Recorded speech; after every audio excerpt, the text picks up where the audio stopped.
Marginal decision-making might sound a bit cryptic, but it's actually a concept that is second nature to us. Almost every decision we make involves thinking at the margin. Before we jump into marginal thinking, I want to address the other type of decision we make. Economists call the first type binary decisions, but I prefer to call them all or nothing decisions. With these decisions, we either do something or we don't. There is no middle ground. Think of a traditional light switch. The light is either off or on. Those are the only two options. Imagine someone wearing a parachute on an airplane. They either stay on the plane or they jump out the open door. If someone helps them with a little shove, we'll still call that jumping out. There's no in-between option for these kinds of decisions. While all or nothing decisions occur daily, they're not as common as one might expect. Most of the decisions we make involve thinking at the margin, which means our decisions involve incremental adjustments rather than absolute choices. I know it sounds complicated, but I promise to make it simple with examples you can relate to. Coming up next on Drive-Thru Economics.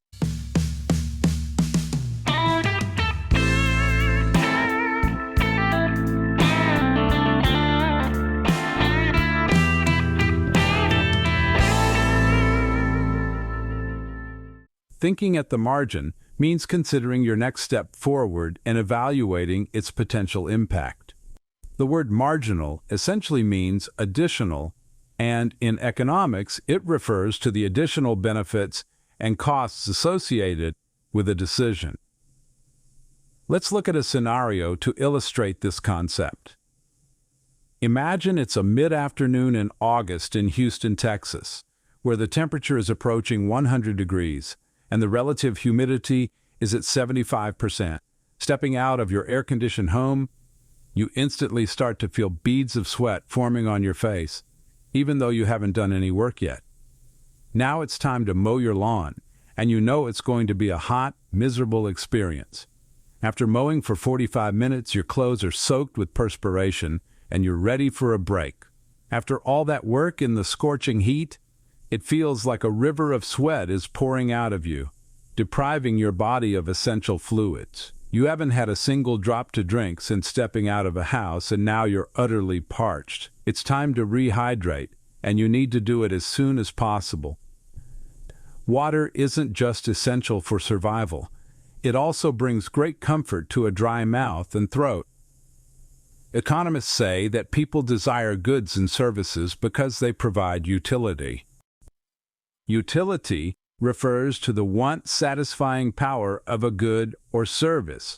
So, you crack open a bottle of cold water and take the first sip. The utility you get from that first sip is off the charts.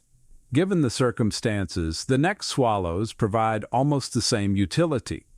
Almost, but not quite. Still, that half-liter bottle of water was a godsend. If you were to give it a review, it would earn a top rating. 5 stars. The second bottle still provides utility, so you drink it all. If you were to rate this one, you'd give it 3.5 or 4 stars. It was good, but the utility you got from it was less than the first. You still feel a little thirsty, so you open a third bottle. This time, you're sipping more slowly, and with each sip, the utility continues to decline. Halfway through the third bottle, the water provides no additional utility. If you keep drinking past this point, you'll experience negative utility. That means each additional sip will make you feel worse, not better. Before your first sip of water, you felt like it would take a gallon to quench your thirst. But instead of an all-or-nothing decision, where you either drink no water or a whole gallon, this is a marginal decision where we will decide on our water consumption in increments. Hey, this is Alan. If you like my videos, please subscribe to the channel. That token of support means a lot to me. Thank you. Now let's look at a common situation and see how we use marginal analysis. In terms of brand recognition and revenue, McDonald's is the largest fast food chain in the world. For that reason, I'm using them in this example. However, the scenario I'm about to outline could easily be adapted for almost any other fast food outlet. And, as you will see, many other types of businesses as well. About 25 million Americans visit McDonald's each day, with many of them ordering burgers, fries, and drinks. For this example, I'll use made-up prices to keep things as simple as possible. The prices don't really matter.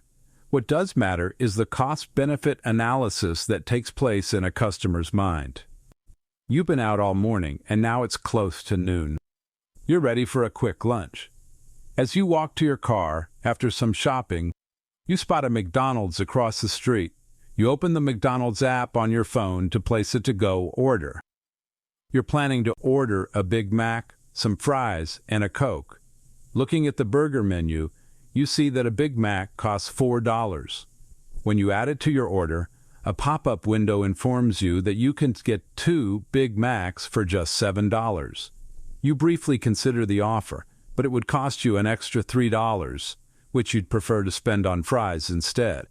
In this moment, you've done a quick cost-benefit analysis and decided that the extra Big Mac isn't worth the additional cost. In other words, the marginal benefit of the second Big Mac is less than its marginal cost. Simply put, you value the second Big Mac less than what you could buy with that $3. So, you decline the offer and add just 1 burger to your order. You then navigate to the sides menu in the app. You see that there are 3 options for fries. A small order is $2, and it looks like it lives up to the name small.